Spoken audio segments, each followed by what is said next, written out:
Bonjour, comme vous le voyez, non, je ne me cache pas dans la pénombre, mais c'est parce que j'ai la flemme d'installer un éclairage.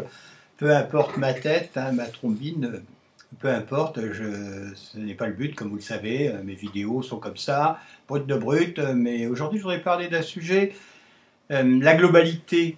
C'est-à-dire que souvent, j'ai remarqué du moins, hein, je ne sais pas si c'est général, mais ça se reproduit assez souvent, les dyslexiques ont une tendance à être assez globale, c'est-à-dire qu'ils ont la possibilité de voir globalement un problème et d'y apporter parfois une solution, mais surtout d'avoir cette notion de l'ensemble du problème sans en avoir le détail. C'est très difficile pour eux le détail. Ça, je l'ai remarqué plus d'une fois. En ce qui me concerne, moi, je fonctionne comme ça.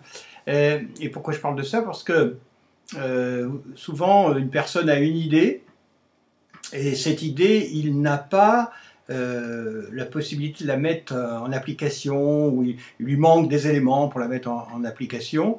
Et il faut bien se dire que la plupart du temps, quand on a une idée, à part s'il en est un génie, mais alors dans la dyslexie, il y en a peut-être, mais on n'en trouve pas quand même des tonnes, quand on a une idée, elle est dans l'air. C'est-à-dire que, et même parfois des gens y ont déjà pensé avant nous, dans les générations précédentes, mais elle est dans l'air. Hein. C'est un peu comme un courant d'air, quoi, si je peux dire, qui parcourt le monde. Et au moment où vous avez une idée nouvelle, vous pensez qu'elle est extraordinairement nouvelle, eh bien, il y a plusieurs personnes qui pensent à cette idée, mais qui la pensent différemment.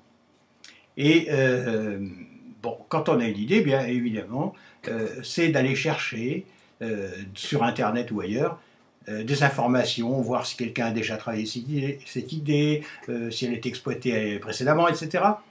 Donc ça demande de prendre des renseignements, d'avoir une vision d'ensemble sur l'idée que l'on a eue. J'espère que je ne suis pas trop embrouillé. Et donc, ça, c'est une qualité qu'ont les dyslexiques. Très vite, on va pouvoir faire un tour et regarder qui a approché cette idée, qui est pas loin de cette idée, qui a amélioré cette idée, etc.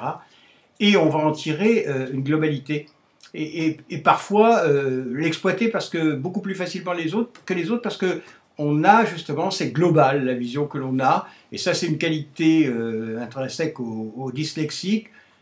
J'en parle peut-être un peu d'une façon je sais pas, un peu compliquée peut-être, il faudrait que je passe beaucoup plus de temps pour en parler. Toujours est-il que observez si vos enfants ont ce sens du global, plutôt que du détail, du pinaillage, etc. Et ben, sachez que c'est une facette exploitée et elle est très bénéfique. Vous voyez, moi dans toute situation, je fonctionne comme ça, hein, je ne commande pas, mais tout s'assemble comme un puzzle, tout s'assemble et je vois à peu près ce qu'on peut en faire.